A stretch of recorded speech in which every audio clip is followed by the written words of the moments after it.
Hola amigos, sean bienvenidos una vez más a Charla de Cine. Yo soy Ulises Campos y hoy para platicar de 15 películas que desde la opinión de nuestra humilde redacción son pues lo que llamaríamos perlas o joyas ocultas de la última década.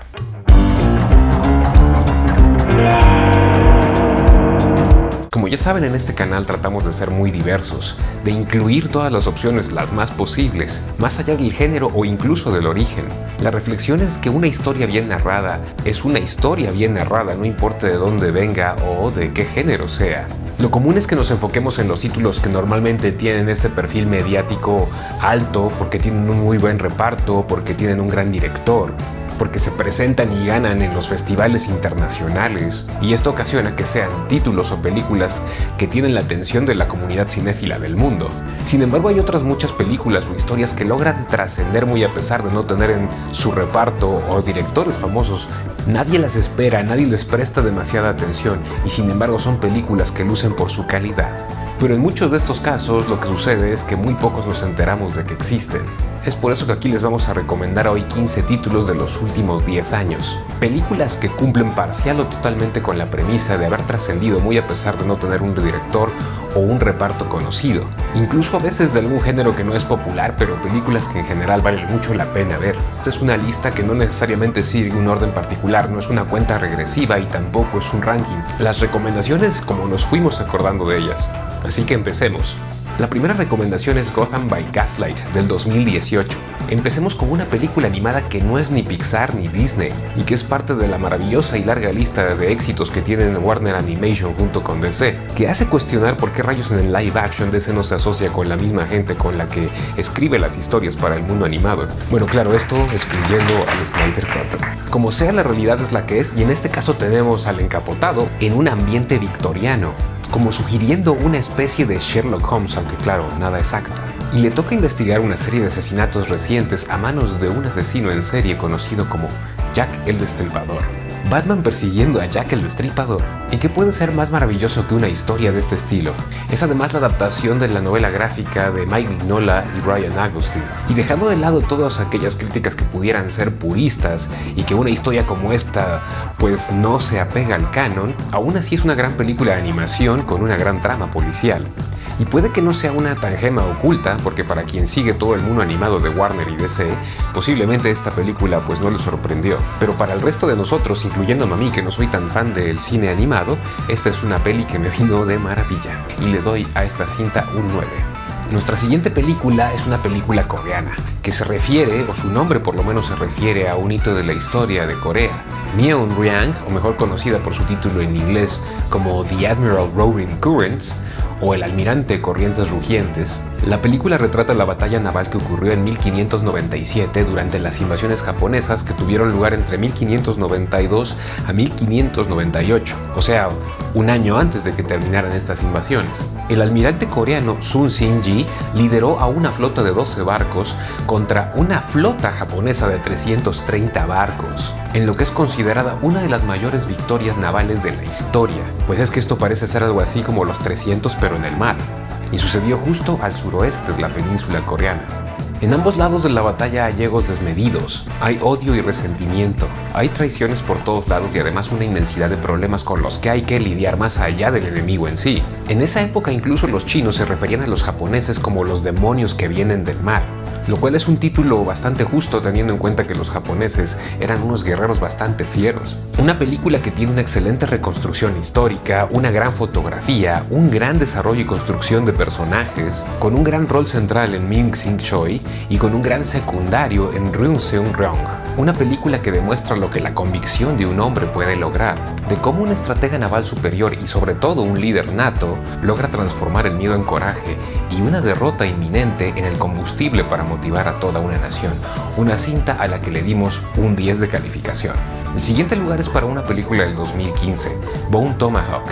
¿Y por qué muchos no hablaron de esta película en su momento? Es un gran misterio para mí. Puede tener que ver con el hecho de que era el debut del director Craig Zahler, pero eso por sí solo tampoco hace mucho sentido. El pequeño pueblo de Bright Hope se ve sacudido por el secuestro de un grupo de sus habitantes y por la muerte de alguno de ellos. Todo a manos de una tribu de indios que se remonta al tiempo de los cavernícolas. Y un grupo de 4 personas integrado por el sheriff, interpretado por Kurt Russell, un veterano de guerra interpretado por Richard Jenkins y un pistolero interpretado por Matthew Fox parten para intentar el rescate de los secuestrados. Con un reparto así difícilmente una película puede calificar como perla oculta, pero en este caso fue una cinta que pasó muy por debajo del radar. La cinta se referencia evidentemente a otras películas como The Searchers o The Borrowers, y todo con muy buen tino. Todo parte de un contexto de western aventurero que termina evolucionando a algo así como el terror, y que también vale mucho la pena ver.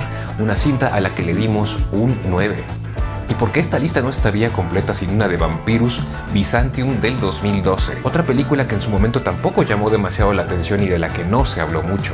Sin embargo, sí tiene su aparición en listas que resaltan lo interesante de la década. Y podría incluso no calificar como una gema escondida porque la dirige Neil Jordan, un director al que ya se le podría considerar como consagrado o casi. Todo gracias al progreso de su popularidad que empezó por ahí de 1989 con We Are No Angels, The Crying Game de 1992 y Entrevista con el Vampiro de 1994. Y una larga trayectoria alrededor de estas películas, además de dirigir como siempre la crema innata de Hollywood. Byzantium es sobre todas las cosas un drama, maquillada y disfrazada bajo el manto de ser una película de vampiros, pero tiene a las bellas y talentosas Saoirse Ronan y Gemma Arterton en interpretaciones realmente buenas. Y lejos de querer asustarnos, nos cuenta la historia de 2 mujeres que son perseguidas simplemente por ser diferentes, segregadas y apartadas, y que han sido víctimas de maltrato y de abuso. Incluso si no se usa la palabra vampiro en esta narración, es una temática conocida y muy real. Y otro plus que tiene es que tiene el manto de cine europeo, particularmente hecho en Reino Unido, que definitivamente le da otra forma de filmar, otra forma de contar la historia, con otro ritmo y con otra intención de cómo llegar al efecto que se busca. Una película a la que le dimos 8.5. La siguiente recomendación es del 2014, Ixe, o mejor conocida como Good Night Mommy, y es uno de los trabajos raros del dúo de directores austriacos Severin Fiala y Verónica Franz. Ellos también escribieron el guión de la película y fue de hecho esta con la que debutaron como directores. El año pasado se estrenó The Lodge, que es una cinta que también ya reseñamos aquí en el canal, y que usa muchísimos elementos de los que se sembraron con anticipación en esta Good Night Mommy. Todo comienza con un par de hermanos que juegan en las verdes praderas y en los tupidos maizales que tienen a espaldas de su casa. Nadan en un arroyo y simplemente están ahí disfrutando de su infancia. Su madre vuelve a casa después de lo que parece ser una cirugía de estética mayor, pero las cosas no parecen estar de todo claras, o por lo menos no terminan ahí. Hay mucha construcción de clima, hay un ambiente tenso o denso que se aspira desde el inicio, y de a poco vamos viendo escenas que se van volviendo más y más incómodas, pero todo es con un propósito climático y no efectista. Y una vez que se acepta la propuesta, la tensión de cada momento y la complicación de cada escena van creciendo bastante. Sin embargo, el ritmo no tiene prisa y se va cociendo todo a fuego lento. Y así sin prisa todo se va yendo despacio al carajo. Es una película que no reinventa nada nuevo, que no propone tampoco nada nuevo y tampoco es su objeto hacerlo. Sin embargo, llega a una conclusión bien al final y esto alcanza para que esta cinta tenga un 8 de calificación. ¿Y por qué no una película alemana del 2015, Under Sandet, Bajo la Arena o Land of Mine? Fue ganadora de muchos de estos premios internacionales, pero el Oscar no se lo llevó y quizá fue esta la razón por la que mucha gente en realidad no tuvo atención a esta película o pasó desapercibida. Es un dramón que no se guarda nada y que exprime al fondo toda la tolerancia que puede dar el espectador. En mayo de 1945 termina la ocupación alemana en Dinamarca. El país está liberando toda la carga de violencia reprimida y una de las consecuencias inmediatas es que la milicia danesa estima que en sus playas hay enterrados cuando menos 2.2 millones de minas terrestres. Por lo que un grupo de soldaditos alemanes, es decir, niños o menos que adolescentes, son traídos para la misión de desenterrar cada una de estas minas, con sus propias manos. Es un gran drama bélico que plantea muy al estilo de la Europa del Norte, por lo menos en su estilo de hacer las cosas, que en ninguna guerra todo es blanco y negro y que hay miseria hacia donde se mire. Y con la reflexión que nadie nunca sale ganando. Es una situación tan trágica que pronto no sabemos quiénes son los buenos o son los malos, y se nos llegan hasta nublar los ojos y rodar las lágrimas por los pequeños soldados alemanes. La miseria se plantea por ambos lados y es difícil así no lograr sentir algo de empatía. Una película a la que le dimos 8.5 de calificación. Y siguiendo con las recomendaciones internacionales, tenemos una película del 2014 de España, La Isla Mínima. Este es un drama policial del sevillano Alberto Rodríguez, que tiene en su haber películas como la muy buena Grupo 7. Todo empieza en un pueblo pequeño de Andalucía, en medio de la nada en el sur de España, donde un par de mellizas han desaparecido. Y desde la misma España, que en ese momento aún está velando a Franco, llegan desde Madrid dos detectives, interpretados por un sólido Javier Gutiérrez y por un gran Raúl Arévalo. Ellos están ahí para poner orden y también para intentar resolver el caso. Como en todo drama de este estilo, ninguna de las cosas es lo que parece y el caos siempre está a la vuelta de la esquina. El ritmo y la atmósfera toman elementos de series como True Detective. Sin embargo, se usan de manera inteligente para poderlos hacer propios y sentar que no es necesariamente una copia. Y sin revelar nada de la trama, solo podemos mencionar que hay un gran esbozo de capacidad técnica mostrado particularmente en dos escenas: la escena de la persecución en auto y el tiroteo. Es una cinta que solidifica además la intención del cine español de presentarse firmemente en un género en el que están haciendo cosas bastante interesantes, con trabajos redondos y muy bien logrados, como la ya mencionada Grupo 7 o Mientras duermes de Balagueró, Al final del túnel de Rodrigo Grande, Contratiempo de Oriol Paulo, Quien a hierro mata de Paco Plaza, o Los ojos de Julia de Guilén Morales. Todas buenas ofertas del ya bien confiable cine español. A esta cinta le dimos un 8 de calificación. Y de vuelta en Hollywood tenemos la cinta del 2012, Compliance.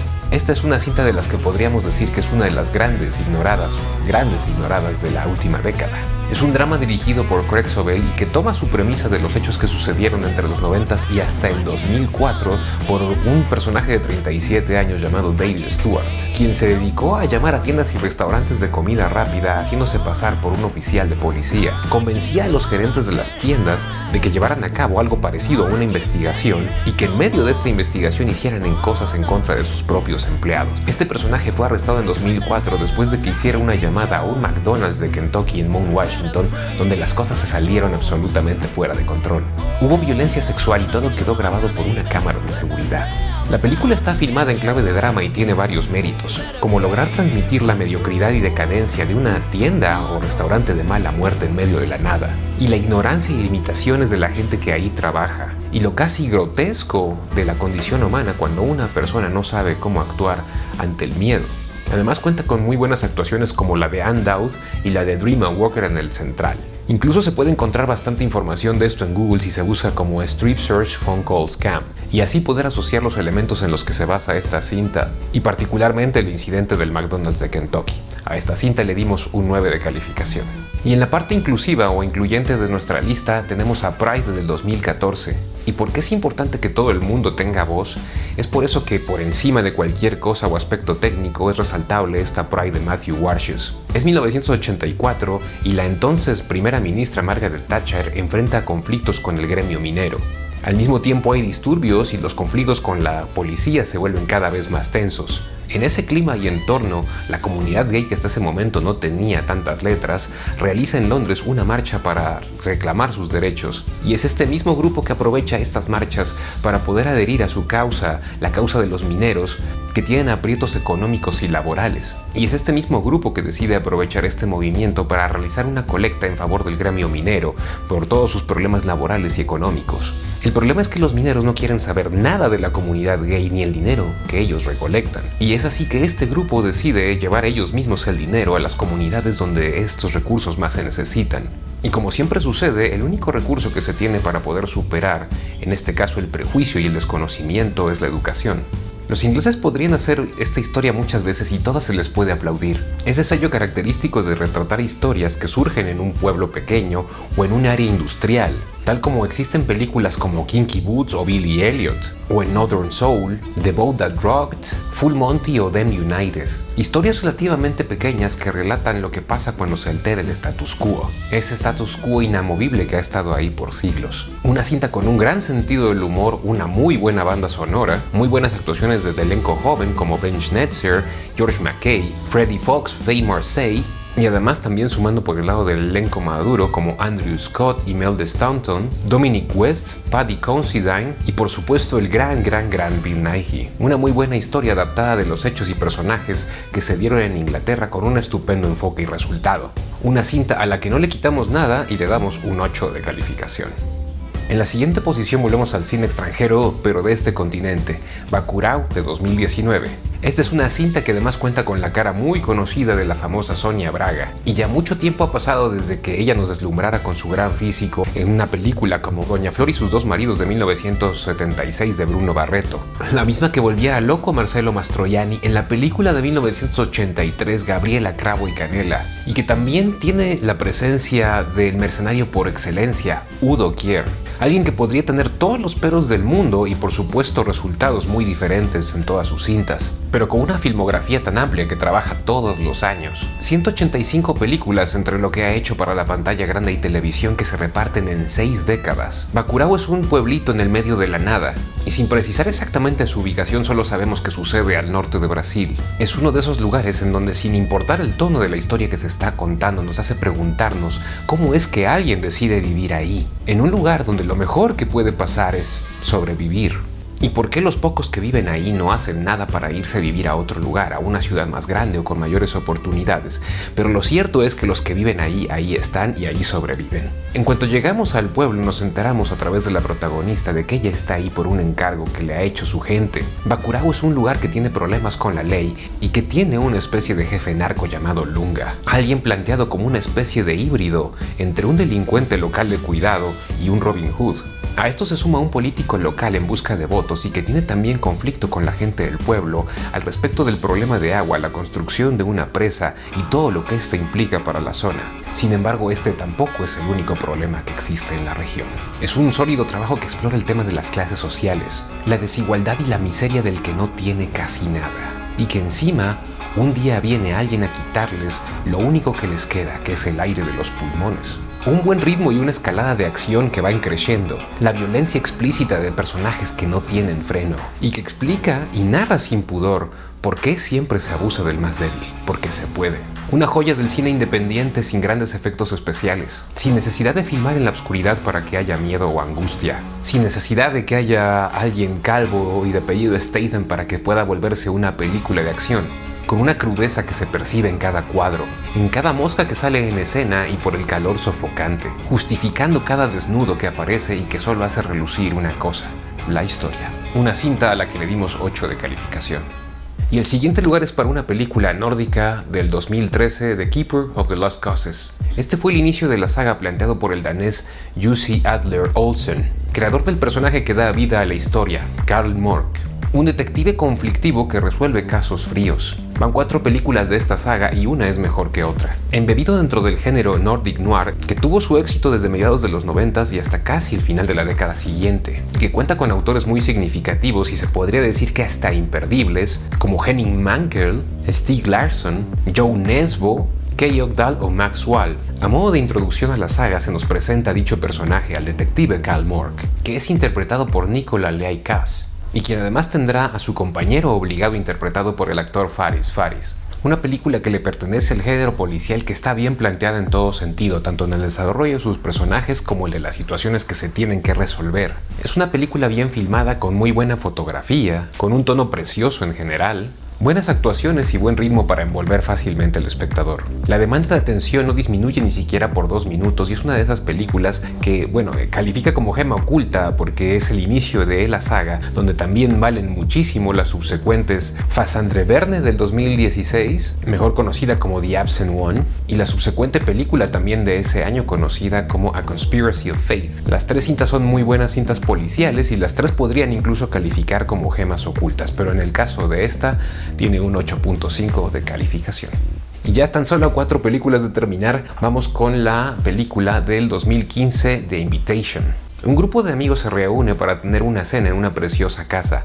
A esta cena está invitado también Will. Will hace un rato que está de pareja con Eden, pero sufrieron una tragedia y perdieron a su único hijo. Posterior a eso, Eden desaparece por un buen tiempo. y ella reaparece con un marido con el cual ya tiene por lo menos 2 años. Para complicarlo todo más, ella y su nuevo marido son los anfitriones a la cena, en la casa donde solían vivir ella, Will y su hijo. Y esta explicación, que no es tan breve quizá, todo para entender el contexto complicado en el que se teje la historia. Los eventos que se van desarrollando muy lentamente, todos giran en torno a la temática que es de todos aquellos momentos del pasado que no han podido superarse porque no tuvieron ni siquiera una explicación o un cierre. La noche avanza y es difícil entender cuánto de todo lo que estamos viendo es malestar o es resentimiento y cuánto de lo que exponen cada uno de los invitados es de hecho realidad. Pronto el drama se convierte en thriller y todo se complica con la tensión elevándose a cada momento. Lo cual es un gran mérito, pues lograr el desarrollo de esta tensión que se va construyendo a través de un momento muy simple y muy casual. Tanto que incluso podría ser una obra de teatro y sería igualmente contundente. Incluso para todos los escépticos que normalmente ven este tipo de películas pensando que el final es lo que falla, podemos encontrar que en esta película pues de hecho no, y lo hace bastante bien al cierre. Así que por eso esta película tiene un 8.5. Y porque la lista también tiene que tener algo de terror, Oculus del 2013. Es género de terror puro y duro, sí, claro, pero no hay que cobardarse porque siempre detrás de alguna película de terror también puede haber experiencias ricas y que valen la pena vivirse. Y por qué no, con un poco de susto controlado del otro lado de la pantalla. Todo gira en torno de un espejo que ha existido por los últimos 4 siglos y de 2 chicos, un chico y una chica que son hermanos, de la casa en la que vivieron con sus padres cuando eran niños y del momento actual cuando cada uno tiene 21 y 23 años. Son las bases sobre las que se construye la trama. El chico está empezando a salir de problemas que incluyen una institución psiquiátrica, mientras que su hermana, por otro lado, que parece estar bien adaptada a la sociedad, parece tener todo claro y cómo va a hacer para descifrar el misterio detrás del espejo. Hay un buen planteamiento y tratamiento de la dualidad de eso que se siente como entre qué es lo que está pasando aquí, tenemos un efecto embrujado en casa y ya nos faltan algunas canicas en el frasco. Además de 2 o 3 sustos que están bien puestos y plantados y una manera inteligente y creativa de contar la historia. Y también si la pregunta es si esta película sabe llegar al final y no echar todo a perder, pues no, esta película no decepciona para nada al final. O también puede que alguien se obsesione y quiera encontrar forzosamente alguno de las fallas que pueda tener el guión, pero también puede ser que uno simplemente pueda dedicarse a disfrutar esta película. Así que bajo esa perspectiva nosotros le dimos a esta cinta un 9. Y ya estamos casi al final de nuestra lista, y por qué no otra película noruega, en este caso Headhunters del 2011. El director de la película Morten Tyldum estuvo nominado en 2014 por The Imitation Game, pero Headhunters es una película que de hecho fue 3 años antes de que tuviera la fama que obtuvo por esa película. Esta es la historia de un hombre chaparrito y acomplejado que trabaja como reclutador para grandes empresas y también por otro lado como ladrón de arte. Morten Tyldum construye una trama estupenda, logrando que la trama esté llena de matices de personalidad y también de acción trepidante, todo adicionando también toques de humor por aquí y por allá. Y también uno que otro twist dramático. Tiene elementos exacerbados de sensaciones comunes, como por ejemplo ese donde tenemos el sueño donde alguien nos persigue y parece que no se va a detener ante nada. Ese tipo de sueño cuya interpretación más común es el que queremos escaparnos de algo en la vida real. La narrativa se enfoca mucho en este tipo de elementos y parece que el director lo hace totalmente con la intención de que el espectador se involucre, teniendo pues no más remedio que sentir un poco de la desesperación que siente el personaje también, con una sensación parecida a haber corrido un maratón en lugar de haber descansado. Axel Haney en el protagónico, excelente, y en el antagónico tenemos nada menos que a Jaime Lannister o Nicola Coster-Waldau, y además tiene escenas que fueron estupendamente bien logradas que sin echar a perder nada podemos mencionarlas solamente como la de la cabaña y la del camión. Escenas que de hecho logran grandes picos de tensión y que le dan a esta película una calificación en nuestra escala de 8.5. Y al final de nuestra lista, pero no menos importante, ¿por qué no? Otra película de Reino Unido, Grabbers del 2012. Aquí podríamos decir que a los británicos siempre hay que darles un poco de chance, porque pues más allá de qué tipo de historia quieren contar, es el que siempre encuentra una manera diferente de contarla. Y tal vez esto se puede decir, por supuesto, de cualquier otra parte del mundo, donde por supuesto puede haber elementos autóctonos o cosas que caracterizan el cine de alguna región. Algo que se encuentra notoriamente en las características de los artistas de un cierto país. Sin embargo, tal vez eso es más característico cuando el cine viene de Reino Unido. Por ejemplo, los italianos tuvieron momentos que lograron esto entre los 50s y los 60s, y tal vez los franceses en los 70s de mano de Alain Delon y Paul Belmondo. Y por supuesto están los directores que tienen su sello característico, pero que no es realmente lo que queremos expresar en este caso, con el sello que puede tener el cine de una cierta región. Y eso por supuesto dejando dejando fuera a los directores que por supuesto podrían tener su sello característico. Y toda esta reflexión solo para decir que si esta película hubiera sido hecha en Hollywood, seguramente no tendría ni la calidad ni el sentido del humor que tiene Grabbers. Es una película de monstruos a la usanza de Tremors, emulando incluso recursos y estética de ciertas películas que fueron grandes clásicos como The Swamp Thing, y también tomando de ambas películas los recursos aventureros. Pero esta historia se ubica en Irlanda, donde una serie de octópodos vampiros han llegado al mar y hay una forma muy peculiar de salvarse de ser sus víctimas. El humor británico y el horror se mezclan con muy buen acierto, y además todo esto acompañado de un gran elenco que incluye a Richard Coyle y Ruth Bradley, una cinta a la que le dimos también otro 8.5. Ojalá que les gusten nuestras recomendaciones y que puedan disfrutarlas en algún momento. No olviden suscribirse al canal si aún no lo han hecho, darnos un like si les está gustando este contenido y por supuesto compartir con amigos que podrían también gustarle toda esta charla. Yo soy Ulises Campos y nos vemos en la próxima charla.